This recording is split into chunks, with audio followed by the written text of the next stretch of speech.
Pay attention to this footage. Look at it carefully. What you're seeing right now, this wide, open living space, the polished concrete floors, the clean white kitchen counter running along the left wall, the oversized gray sectional sitting in the middle of the room like it belongs in an interior design magazine. This is a luxury apartment, a nice apartment, the kind of place you'd pay a premium to stay in for a week, the kind of place you'd expect to feel safe in. Notice the timestamp burned into the corner. Notice the recording indicator, that small red dot pulsing in the upper left, REC, that overlay, those bracket corners framing the edges of the shot. Someone installed that camera. Someone set it up deliberately, angled it carefully, made sure it covered the full sweep of the room, the entryway, the front door, the seating area. And then they left, and they waited. And nobody in that apartment, nobody who ever walked through that front door, dropped their bags, kicked off their shoes, and exhaled after a long day, nobody knew it was there. This footage is one clip from a database containing thousands of hours of recordings. It is evidence, and the person who created it spent years believing they would never be caught. They were wrong. You know that feeling when you get a great deal on a short-term rental? You pull up the listing, the photos look incredible, high ceilings, designer furniture, natural light pouring in from every angle. You book it, you show up, you turn the key, and for a moment you just stand there thinking, yeah, this is exactly what I needed. That feeling, that specific feeling of relief and privacy, the idea that for the next few days or weeks this space is yours, you can decompress, you can exist without anyone watching.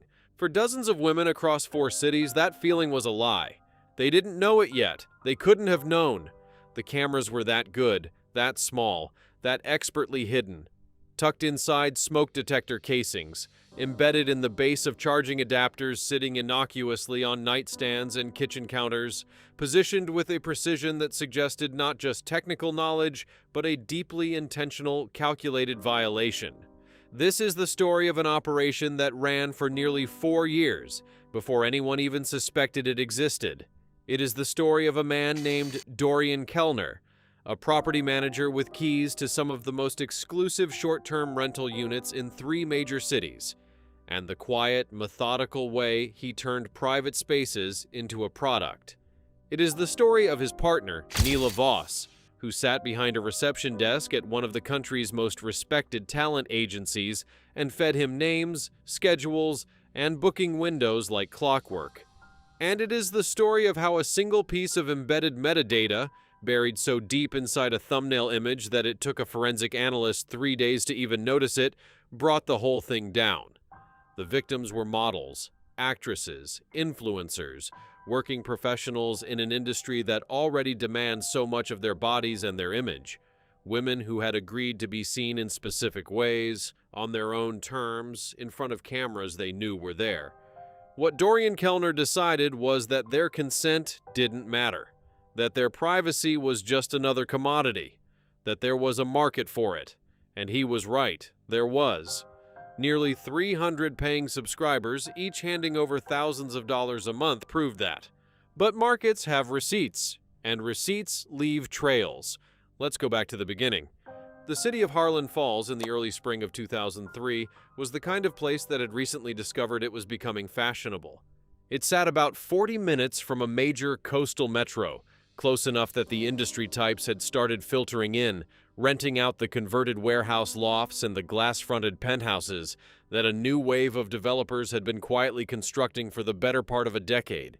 It had good coffee, it had a decent runway scene, it had the kind of ambient creative energy that attracts a very specific kind of person. Dorian Kellner had grown up 3 suburbs over. He wasn't fashionable, he wasn't creative. What he was, and what everyone who knew him in those early years would later describe, almost unanimously, with a kind of retrospective discomfort, was attentive. That was the word they kept coming back to. Attentive. He noticed things. He remembered things. He had a way of cataloging details about people that felt, in casual social settings, like charm. In retrospect, it felt like something else entirely. People who had worked with Dorian in his early property management days painted a picture that, in hindsight, felt like a series of warning signs that nobody had the framework to read at the time.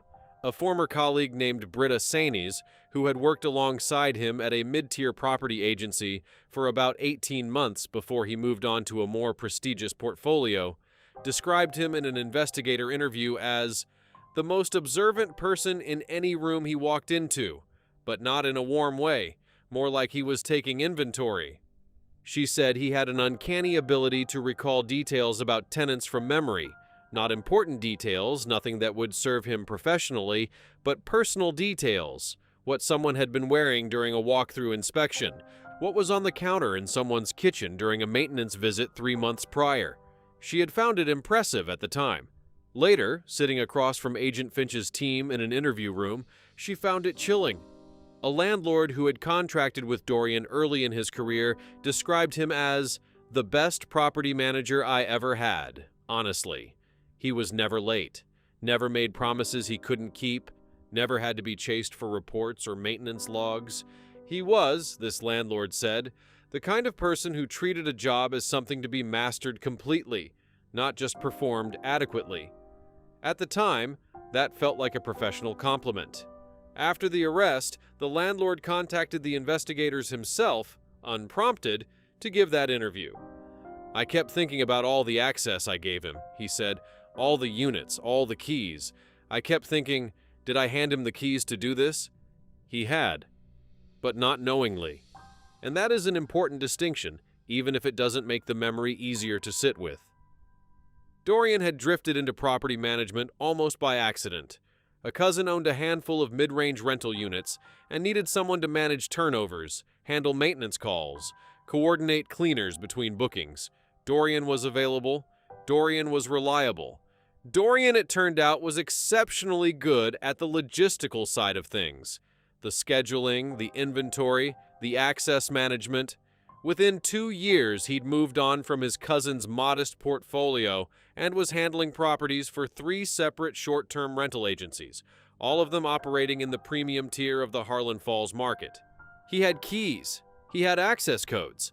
He had the kind of institutional invisibility that property managers occupy, present enough to be useful, forgettable enough that nobody thinks twice about them. Nobody thought twice about Dorian. The first camera went in sometime in late 2003. Investigators would later piece together the timeline through purchase records and installation evidence, but the exact date remains approximate. What they know is that it was a single unit, a 2-bedroom apartment on the 14th floor of a building called the Calderon, and that the camera was a microlens embedded into a smoke detector that Dorian had swapped out during a routine maintenance visit. The original detector went into a storage unit. The replacement looked identical. The lens was smaller than a pinhead. The transmitter inside connected to a private Wi-Fi network Dorian had quietly added to the building's infrastructure months earlier, disguised as a router firmware update. He was methodical. That's what investigators would say later, over and over again. Not sloppy, not rushed, methodical. The technical sophistication of the setup deserves more examination than it usually gets in coverage of this case, because it speaks directly to how long the operation was able to run undetected. The cameras Dorian used were not commercially available consumer-grade products. They were sourced, investigators eventually established, through a specialist electronics supplier that operated in a legal gray area, selling components that had legitimate applications in industrial monitoring, but which Dorian had adapted for his purposes. He had, at some point before the first installation, acquired enough technical knowledge to solder microtransmitters onto commercially available lens assemblies and configure the output to stream to a private server. This was not something you learned from a YouTube tutorial. It required real competence. Where he learned it is a question that the investigation never fully answered. His educational background showed nothing relevant. He had completed 2 years of a business administration program before dropping out, no technical qualifications on record, but recovered hard drives from his apartment contained files dating back to at least 2001 that suggested sustained self-teaching, forum archives, downloaded technical manuals, annotated schematics for surveillance equipment. He had been working toward this. For years before the first camera went in, he had been learning how to do it.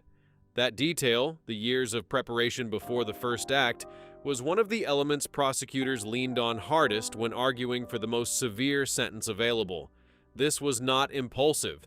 This was not opportunistic in any casual sense of the word. This was a project. For the first several months after the first installation, there's no evidence that he shared the footage with anyone. Forensic analysis of his earliest archived files suggests a period of what one prosecutor later described in court as solitary accumulation. He was building a library, watching, cataloging, learning what the cameras could capture, what angles worked best, which units had the highest occupancy rates among the demographic he was most interested in. That demographic, prosecutors would establish, was women in the entertainment and modeling industries. Here's where Neela Voss enters the picture. Neela was 26 when she took a job as a front desk receptionist at the Harlan Falls branch of Meridian Talent Group, one of the city's oldest and most well-connected talent agencies. It was a mid-level position, scheduling appointments, managing correspondence, coordinating with hotels and rental agencies when clients needed accommodation for shoots or extended bookings. Nothing glamorous. But it put her at the crossroads of a lot of information. She knew who was coming to town. She knew where they were staying. She knew how long. People who worked with Neela at Meridian described her, in investigator interviews, in terms that were difficult to reconcile with what she was eventually convicted of. She was kind, said one former colleague. She remembered people's birthdays. She was the person in the office who noticed when someone was having a bad day. Another described her as completely unremarkable in the best possible sense. Just solid, dependable, good at her job. Nobody used the word attentive, but several of them used synonyms for it. What nobody at Meridian knew, what nobody in Neela's life appears to have known, was the nature of her arrangement with Dorian Kellner. She and Dorian had met 2 years earlier through a mutual contact in the property management world. Meridian, like many agencies, had an informal partnership with several short-term rental providers in the city, and Dorian was one of the contacts listed for premium unit inquiries. They had exchanged numbers. They had, by their own later accounts, a casual friendship, nothing documented beyond that for the first couple of years. But by mid-2004, something had shifted. Investigators would later recover a series of encrypted messages exchanged between Dorian's personal device and a prepaid number that was eventually traced to Neela. The messages don't begin dramatically. That's one of the things that made them so chilling to read in court, according to people who were present. They're mundane, transactional. Checking. Is the Vance booking still going through for the Calderon unit in March? And Neela's response, confirmed, week of the 12th, she's alone. Followed by Dorian, got it. That was it. That was the whole exchange. And yet, cross-referencing those messages with the camera footage timestamps showed that the unit in question had an unusually high volume of recording activity that specific week. The footage had been packaged and added to an encrypted archive folder labeled with a code name, not the woman's real name, but a code name. One of 43 such folders that would eventually be recovered from Dorian's server. The operation was no longer solitary. It had a supply chain. Over the next 18 months, the arrangement between Dorian and Neela became increasingly systematic. She would flag upcoming bookings, not all of them, not randomly, but specifically those involving women in the industry who were staying in units Dorian managed. He would ensure the relevant apartments were equipped before the booking began. He would harvest the footage during the stay and after checkout, using his legitimate maintenance access as cover for any physical visits required. One detail that investigators found particularly significant was the timing of Dorian's logged maintenance visits. Across all 23 compromised properties, his access logs showed a consistent pattern. A visit immediately before any high-profile booking, logged as a routine pre-arrival check, and another visit within 24 hours of checkout, logged as a post-departure inspection. The pre-arrival visits were when he confirmed equipment was functioning and properly positioned. The post-departure visits were when he retrieved any physical storage media and performed whatever minor adjustments were needed before the unit was rented to the next occupant. The visits were always brief, always professional in appearance. The building managers who were interviewed later said they had never once found anything unusual about them. Why would they? He was doing his job. That was the genius of it, in the most nauseating sense of that word. The access was built into the role. The role was above suspicion. The visits looked like exactly what they were logged as. And then, somewhere in 2005, he started selling it. The platform he used was a dark web marketplace that had been operating since the late 90s and had managed to stay ahead of law enforcement largely through constant server migration and aggressive encryption protocols. Dorian's storefront on the platform appeared under the handle vaultkeeper_88.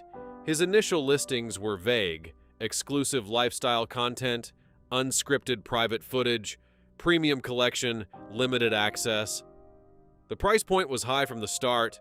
He wasn't going for volume. He was going for a specific kind of buyer, someone with money, someone who understood what they were buying without it needing to be spelled out, and someone who, crucially, had as much reason as Dorian to keep the whole thing quiet.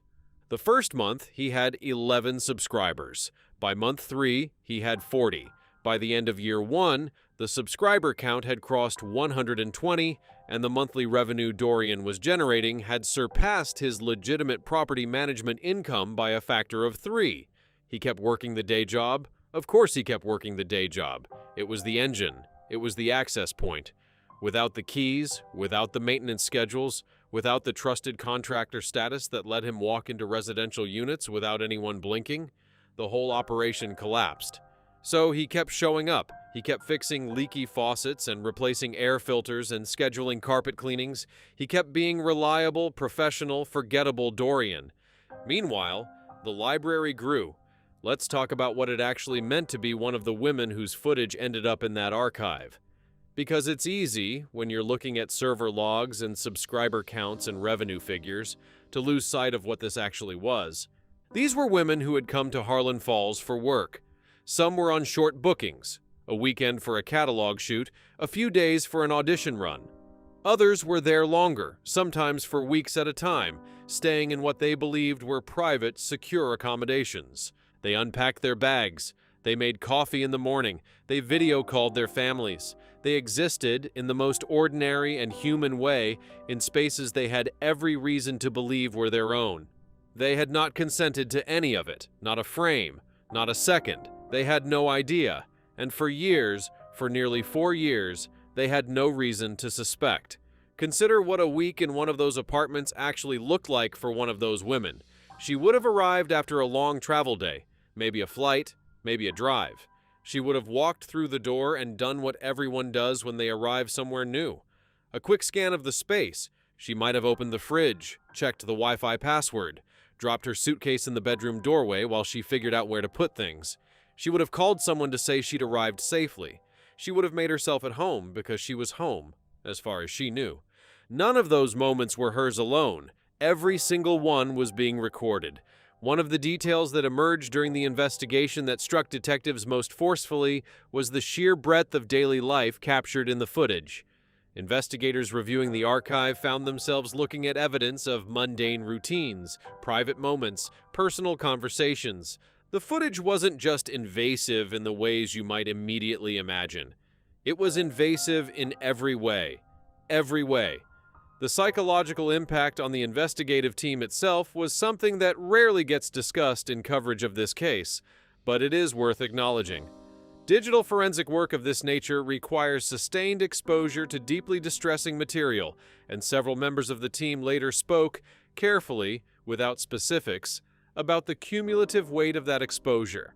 One forensic specialist, in a published reflection several years after the case, wrote about the difficulty of maintaining professional detachment when reviewing hour after hour of footage of people who had no idea they were being watched. "You develop a kind of vicarious grief," she wrote, "for their unawareness, for the gap between what they thought was true and what was actually happening." By early 2006, Dorian had expanded beyond Harlan Falls. He had cultivated relationships with property managers in two adjacent cities, Castellon Bay and the town of Whitburn, offering what he described in private correspondence as a consulting arrangement. He would supply the equipment. He would handle the technical setup during site visits he arranged on various pretexts. He would manage the archive and the distribution. His contacts would get a cut of the subscription revenue. Both of them, it would later emerge, knew exactly what they were participating in. One of them, a man named Gareth Poole, had even begun recruiting his own network of women's accommodation contacts to expand the target pool. The other, Tadeo Irwin, had maintained what investigators described as a deliberately limited operational role.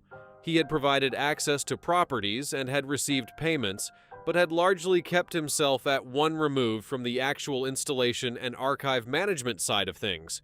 Whether this was strategic self-protection or genuine discomfort with the full scope of what Dorian was doing was something Irwin's defense team would later argue extensively. The prosecution's position was simpler. He knew, he participated, and he was paid. The operation, by 2006, had spread across 3 cities and involved at least 5 individuals in active operational roles. 23 apartments, 43 code names, nearly 300 subscribers, thousands of hours of footage, and still, nobody knew. The first crack didn't come from law enforcement. It came from a fashion industry forum, a private, members-only online community for working professionals in modeling and talent management. In February of 2007, a user posted a thread with a vague but unsettling subject line, "Has anyone else been contacted about this?" The post described receiving an anonymous message through a professional networking platform containing a screenshot. The screenshot appeared to show interior footage of an apartment. The user writing the post recognized the apartment immediately. It was a unit they had stayed in during a booking in Harlan Falls over a year earlier. The screenshot showed the living room. The angle was unusual, too high, too wide, not the angle of a phone camera someone had brought in, the angle of something that had already been there. The post asked if anyone else had received something similar. Within 48 hours, there were 11 responses. 6 of them said yes. The anonymous messages, it turned out, had been sent by a former subscriber who had grown uncomfortable with what he was paying for and had made the decision, not immediately, not quickly, but eventually, to do something about it. He hadn't gone to law enforcement directly. He was, understandably, afraid of what that would mean for him. So he had gone to the source, to the women themselves, hoping to warn them without fully exposing himself. It was a cowardly half measure, and it left the women with evidence of their violation, but no clear path to understanding the full scope of what had happened or who was responsible. But it was a thread, a loose, fraying thread, and someone was eventually going to pull it. What happened in the weeks between that forum post and the formal investigative referral is a chapter of this story that rarely gets the attention it deserves, because it is a chapter about women doing work that should never have fallen to them, in the absence of systems that should have existed but didn't. The women who had received those anonymous messages didn't have a hotline to call. They didn't have a specialist unit they could walk into. Most of them had no idea whether what had happened to them even had a legal category yet. This was 2007, and the legal frameworks around covert digital surveillance of private individuals in residential settings were, in many jurisdictions, still catching up with the technology. So they did what people do when institutions fail them. They found each other. They talked. They compared notes. They tried to figure out collectively what they were looking at and what they could do about it.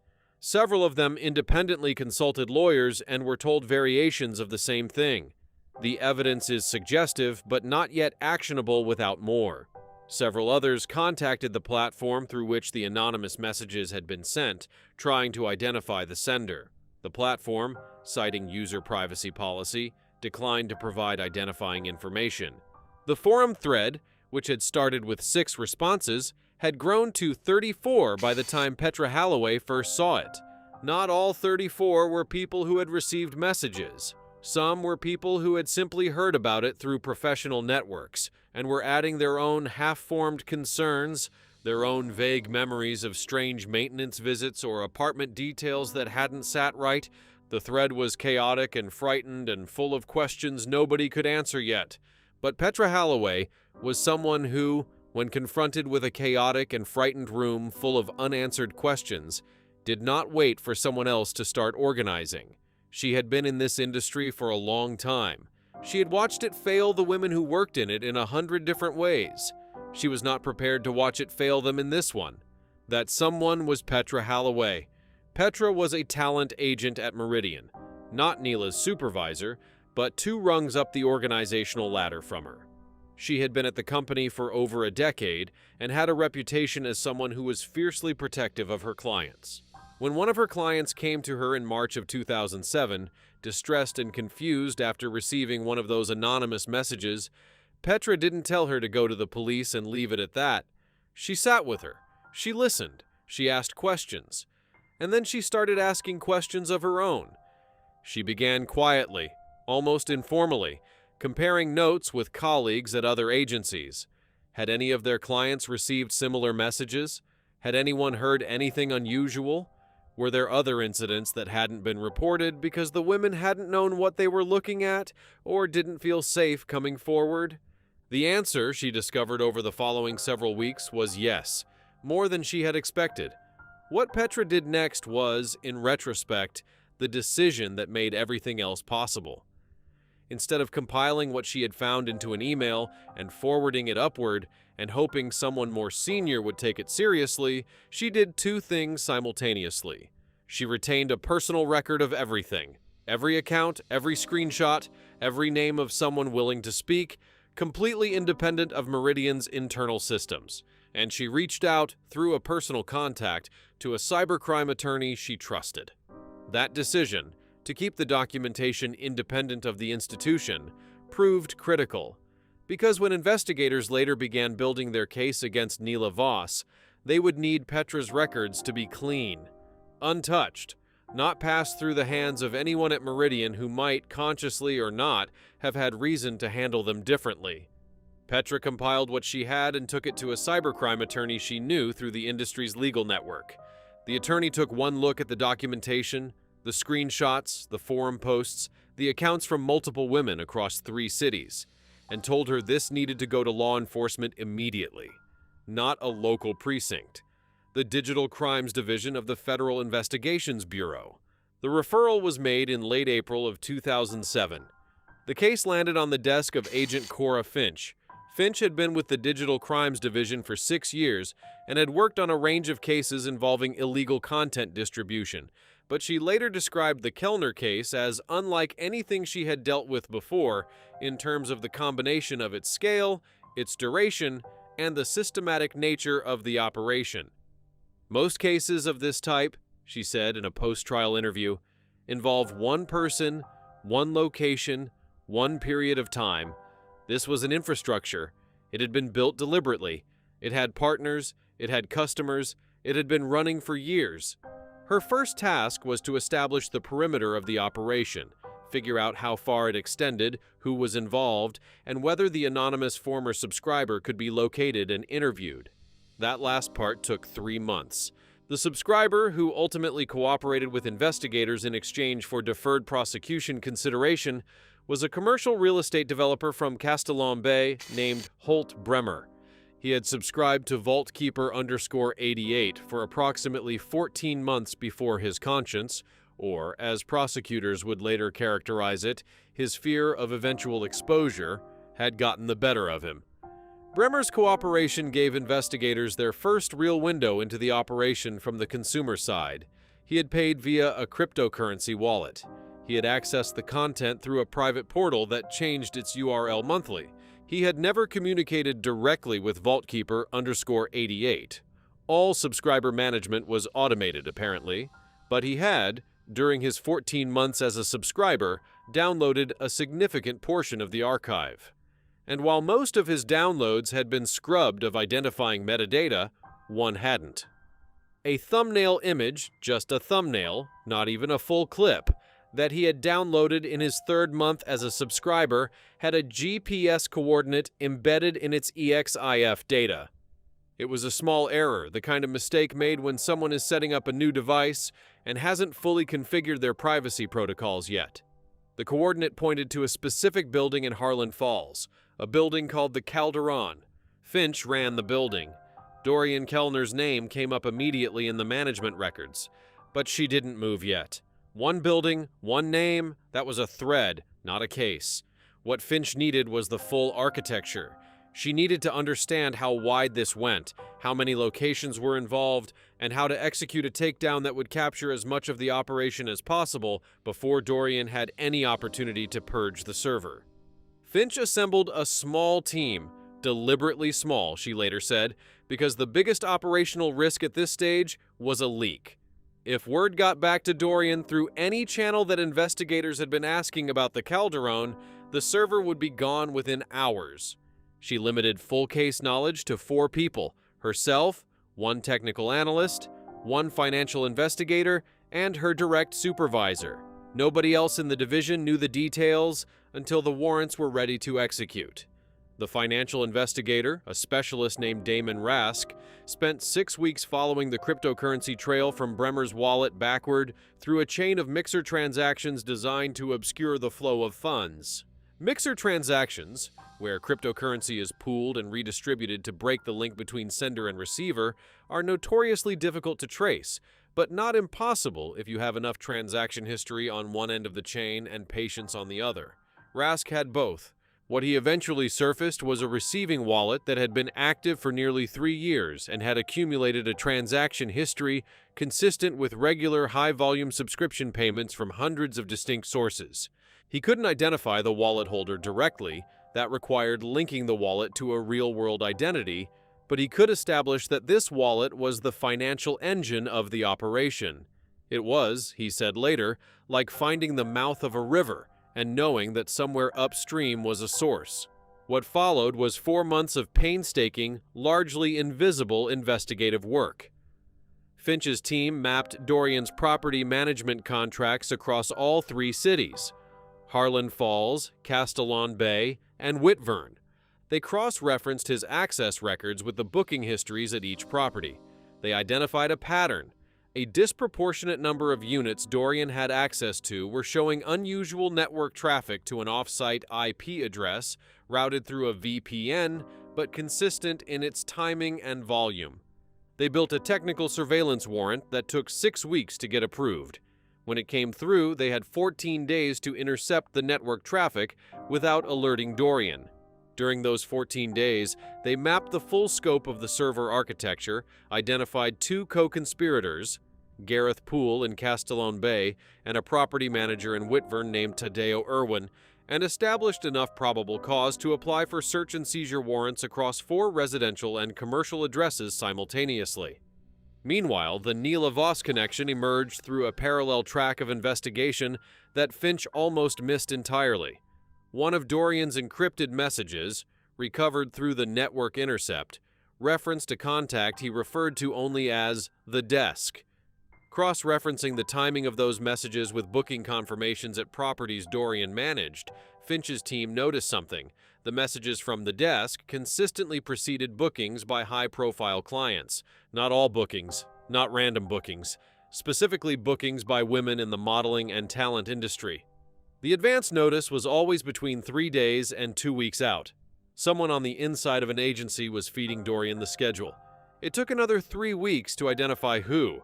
The investigators couldn't move too fast. Tipping off Neela risked tipping off Dorian, so they worked carefully, pulling employment records for every talent agency in Harlan Falls that had a documented accommodation referral relationship with any of Dorian's managed properties. Meridian Talent Group came up first, and within Meridian's staff records, the overlap between Neela Voss's hire date, her role in accommodation coordination, and the pattern of advance notifications became impossible to ignore. There was a moment. Finch described it in a post-trial interview with some care, when she had to pause the investigation briefly to address the implications of what they had found. Because Neela was still employed at Meridian, she was still in daily contact with clients. She was still, every working day, at the point of intersection between the agency's talent roster and the accommodation network that fed Dorian's operation. Every day the investigation continued, Without her knowledge was another day that risk remained active, but moving against her too early risked the broader case. Finch brought in a second supervisor to sign off on the decision to continue building the case with Neela still in place. The decision was documented carefully, defensively, anticipating the challenge that would eventually come from Neela's defense team about the delay between her identification as a suspect and her arrest. The documentation held up. Finch later said in court that when she first realized it was a talent agency insider, her stomach dropped, because it meant the operation had been targeting these women specifically, not opportunistically, not just whoever happened to book a unit. Someone was choosing them. Someone who knew their names, knew their schedules, knew the industry. It changed the character of the whole thing. On August 14, 2007, simultaneous warrants were executed at 4 addresses: Dorian Kellner's apartment, his storage facility, Gareth Poole's residential address, and the commercial office space in Whitburn associated with Tadeo Irwin. Neela Voss was served a warrant at the Meridian Talent Group offices at the same time. What investigators found when they walked into Dorian Kellner's apartment was, by all accounts, a quiet man sitting at a desk, seemingly unsurprised. He didn't run. He didn't attempt to destroy anything. He asked in a calm and measured voice whether he was entitled to speak to his attorney first. He was. They waited. He sat. The storage facility yielded what the warrant had promised, and then some. The server was there, running. Over 11 terabytes of footage, organized into 43 labeled folders, cross-referenced with a handwritten ledger that listed subscriber code names, payment tiers, and access levels. Next to the server was a lockbox containing 3 burner phones. The phones contained encrypted payment confirmations, a contact list of subscriber handles, and a folder of outgoing broadcast messages to the subscriber base. One of the burner phones had a text thread with a contact saved simply as N. The last message in the thread, sent 3 days before the raids, read, "Hold on the March package, taking a break from new material." And the response from N, "Understood. Anything I should know?" Dorian's reply, "No, just being careful." Just being careful. He had sensed something. Not specifically, not with certainty, but something, and he had pulled back, just slightly, just for a moment. 3 days too late. Gareth Poole's arrest was less composed. He apparently attempted to flee through the back of his apartment when agents arrived at the front, only to encounter a second team waiting for exactly that. He was taken into custody in his building's parking garage, still in his pajamas. Investigators searching his apartment found a secondary laptop hidden inside a panel in the back of a wardrobe. Not particularly sophisticated concealment, but evidence that Poole, unlike Dorian, had been operating with a degree of ongoing anxiety about discovery. The laptop contained a partial duplicate of the Harlan Falls archive, his own curated copy, separate from the main server, which he had apparently been maintaining independently. Whether this was a backup strategy or a personal collection was something prosecutors left deliberately ambiguous in their closing argument. Tadeo Irwin cooperated immediately and fully, turning over access credentials to a secondary archive server he had been maintaining in Whitburn and providing investigators with a complete accounting of his role in the operation in exchange for reduced charges.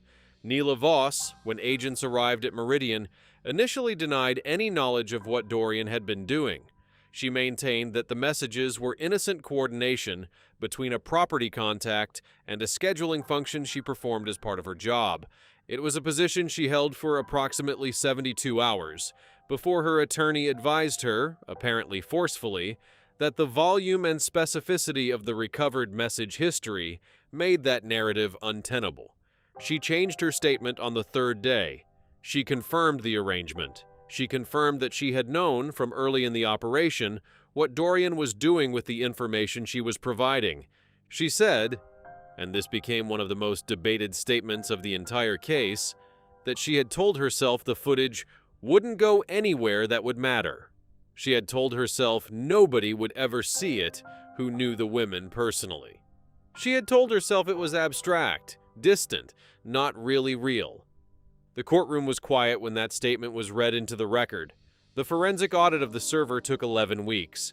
A team of 6 digital forensic specialists worked through the archive methodically, documenting and cataloging each folder, establishing provenance for each clip through metadata analysis, and cross-referencing footage timestamps with building access logs to create an evidentiary timeline that the prosecution could use to establish the full scope of Dorian's activity at each property. What they found was this: 23 apartments across 3 cities had been actively equipped with surveillance devices at various points over the course of the operation. Not all 23 simultaneously. The devices had been rotated and redeployed, moved between units as booking patterns shifted and certain properties saw higher value clients. But 23 distinct residential spaces had been compromised. The footage in the 43 folders represented recordings of women staying in those units over a period of approximately 46 months. The total number of individuals identified from the footage, a process that required careful, privacy-protective analysis to confirm identities without creating any further violation, was 41. All 41 were women. Their ages ranged from early 20s to mid-30s. All had some professional connection to the modeling or entertainment industries. Of the 41, 37 were ultimately notified by investigators that they appeared in the footage. Each notification was handled individually, carefully, with a dedicated victim liaison officer. The notification process itself, the way investigators approached each conversation, the order in which information was disclosed, the resources that were or were not available to the women in the immediate aftermath, became a subject of significant discussion in the victim advocacy community following the case, and contributed directly to the development of new protocols for survivor notification in digital privacy violation cases. Many of the women had no idea they had ever been recorded. For some, the news that footage of them existed in an archive that had been accessible to nearly 300 paying strangers was, as one liaison officer described it in court, a kind of secondary trauma that in some ways hit harder than the initial news. There is something specifically destabilizing, several of the women later described, about learning that a violation happened in the past, not a threat, not something ongoing that you can take action to stop, something that already happened, that is already over, that cannot be undone. The footage existed, it had been seen. The only thing left to determine was what the legal system would do about it, and whether that would feel like anything close to justice. The subscriber list, obtained through the server's payment records and partially through Holt-Bremer's cooperation, contained 287 distinct accounts. Investigators began the process of identifying those accounts, a task that would run in parallel to and well beyond the criminal proceedings against Dorian and his co-conspirators. The device evidence was overwhelming. The cameras themselves, 31 individual micro-lens devices, recovered from various units and from Dorian's storage facility, were traced through manufacturing and purchase records to orders made from 4 separate online vendors, all placed through email addresses registered in variations of Dorian's real name and delivered to addresses associated with his property management contracts. He had not been particularly creative about covering his purchase trail. The handwritten ledger proved to be one of the most significant pieces of evidence. In Dorian's own handwriting, it documented the entire subscriber architecture, the code names, the payment tiers, the access packages. It also contained, on the final 3 pages, a list that prosecutors described as a prospective target log, a list of names, each with a corresponding notation about their agency affiliation, their typical booking city, and their estimated booking frequency. 11 of the 41 women identified in the footage appeared on this prospective list. It had been, in the most literal sense, a shopping list. Several of those names were matched, through the message records, to specific advance notice messages from Neela Voss. The chain was complete. Neela had flagged a name, Dorian had added it to the log, the booking had been confirmed, the unit had been checked and equipped, the footage had been captured, from a list in Neela's handwriting to a folder in Dorian's archive. The ledger also contained something that no one on the prosecution team had anticipated finding. Tucked inside the back cover, folded twice, was a single sheet of paper that appeared to be a draft of a subscriber communication, an unsent message to the Vaultkeeper_88 subscriber base. It was undated. It appeared to have been written sometime after the operation had reached its peak scale, based on the subscriber count referenced in the text, and what it contained was, in effect, a sales pitch for an expansion. Dorian had been planning to grow. He had been drafting the announcement for a new tier of content, at a higher price point, targeting a different city. He had been thinking about the future of the operation. He had been treating it like a business with a roadmap. That document was not entered into evidence as a charge. It described future plans, not completed acts.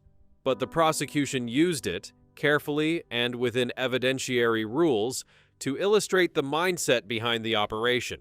This was not someone who had stumbled into something and continued out of inertia. This was someone who had looked at what he had built and had decided to build more. Agent Finch, presenting the evidentiary summary to the prosecution team ahead of trial, described the structure of the operation as the most coldly organized example of targeted privacy violation I have encountered in my career. She said that word again, the word everyone kept coming back to: organized, methodical, cold. The recovered footage from the Calderon apartment, the building that the mismatched XIF data had first pointed investigators toward, became the anchor exhibit in the prosecution's case. It was that footage, that building, that single embedded coordinate in a thumbnail that Holt Bremer had carelessly downloaded and kept, that had cracked the whole thing open. And in the footage from the Calderon, investigators had identified material from 8 separate booking periods across 3 years. 8 different women, 8 different violations, 8 separate moments of ordinary life that had been turned, without consent, into a product. That footage was what the jury saw, in carefully selected and minimally invasive excerpts, when the prosecution made its closing argument. They didn't see the women, they saw the camera angles, they saw the installation points, they saw the device embedded in the smoke detector casing, recovered and presented as a physical exhibit, a tiny thing, sitting in an evidence bag on the prosecution table, almost absurdly small for everything it represented. One juror, speaking anonymously to a journalist after the verdict, said that the moment that hit hardest was not any piece of footage or any document. It was that camera, just looking at it. It was smaller than my thumbnail, she said, and it was inside a smoke detector, something you look at and think is keeping you safe. The trial of Dorian Kellner began in the spring of 2008 and ran for 6 weeks. Gareth Poole had entered a guilty plea prior to the start of proceedings. Tadeo Irwin, as agreed, testified for the prosecution. Neela Voss entered a conditional guilty plea. Dorian Kellner pleaded not guilty. His defense centered on 2 arguments. The first was a technical challenge to the admissibility of the server contents, arguing that the surveillance warrant authorizing the network intercept had been applied for on the basis of a single piece of EXIF data, the Calderon coordinate, and was therefore insufficient to justify the scope of the seizure. That motion was denied. The second argument was more audacious, that the footage had been created without specific intent to cause harm, and that the distribution, while unlawful, had not resulted in any directly demonstrable injury to the individuals depicted. The defense team's strategy, while legally creative, had a fundamental problem. It required the jury to accept a definition of harm so narrow that almost nothing would qualify. The argument was essentially that because the women had not known they were being recorded at the time, they had not suffered at the time, and therefore the harm was, at worst, a harm of potential future awareness rather than concrete present injury. It was the kind of legal argument that sounds almost coherent in an abstract seminar room and sounds utterly hollow in a courtroom where victim impact statements have just been read aloud. Lead defense attorney Ferris Weld made the argument as competently as it could be made. But the jury, it would emerge from post-trial interviews, had made up their collective mind about Dorian Kellner very early in the proceedings. Not emotionally, not irrationally, but based on the simple, overwhelming weight of the documentary evidence. The ledger, the code names, the prospective target list, the draft expansion announcement tucked into the back cover of a handwritten record of 4 years of deliberate, systematic violation. These were not the artifacts of someone who had stumbled into harm. They were the administrative records of someone who had engineered it. The prosecution's response to the second defense argument was delivered by lead prosecutor Vera Makinda, and by all accounts, it was one of the more quietly devastating moments of the trial. She stood up and she said simply, "The harm is the recording. The harm is the distribution. The harm is the 41 women who went to sleep in apartments they paid for, in places they believed were private, and who are now sitting in rooms somewhere knowing that 300 strangers watched them. That is the harm. It doesn't require further demonstration." She paused for a long moment before she sat down. The jury deliberated for 4 days. On the morning of the 5th day, they came back, guilty on all counts. Sentencing took place 3 months after the verdict. The courtroom was full. Several of the 41 women had submitted victim impact statements. Not all of them chose to be present. Some had chosen entirely reasonably to have as little further involvement in the legal proceedings as possible. Others came. Others wanted to be there, not for Dorian, but for themselves, to be in the room when it ended. The statements, read into the record by the court clerk before the judge pronounced sentence, varied enormously in tone and in length. Some were brief, a few sentences, stripped down to the essential truth of the experience. Some were long, detailed, written with a precision that suggested they had been drafted and redrafted many times. One woman described spending the first 3 months after her notification unable to stay in any unfamiliar space overnight. She had pulled out of 2 professional bookings, work she needed, work she had earned, because she could not make herself walk into a rented space and close the door without her heart rate spiking. She got treatment. She got better. But she described those 3 months as a period of professional and personal contraction that she resented, deeply, specifically, because it was not a contraction she had chosen. Another statement described the experience of watching her young daughter play in a rented holiday apartment 2 years after the notification and feeling, for the first time since she had learned what had happened to her, a kind of desperate, protective fury, not just on her own behalf, on behalf of every person who had ever walked into a space trusting that the walls were just walls. The judge, before reading the sentence, took an unusual step. She addressed the courtroom directly. She said that in her experience on the bench, which at that point was 14 years, she had rarely encountered a case that combined such deliberate, long-term premeditation with such a complete absence of acknowledgement of harm. She noted that Dorian Kellner had sat through 6 weeks of trial, through testimony from investigators, through the reading of victim impact statements, and had at no point, not once, displayed any visible recognition that the people described in those statements were real, that the harm described was real. She said that was, in itself, a form of evidence about his character. She sentenced him accordingly. Dorian Kellner was sentenced to 19 years. He would not be eligible for parole consideration until he had served at least 12. Gareth Poole received 11 years. His early guilty plea and limited operational role relative to Dorian's were factors in the reduced sentence, though the judge noted he had been an active and knowing participant and that the discovery of the personal archive on his hidden laptop had weighed in the sentencing calculus. Tadeo Irwin, as per his cooperation agreement, received a suspended sentence with 5 years of supervised probation and mandatory participation in a restorative justice program. Neela Voss received 7 years with eligibility for early release after 4 on conditions that included continued cooperation with the ongoing subscriber investigation, restrictions on employment in any role involving access to individuals' personal or scheduling information, and regular reporting to a probation authority. Neela Voss's sentencing drew the most public attention and the most divided response.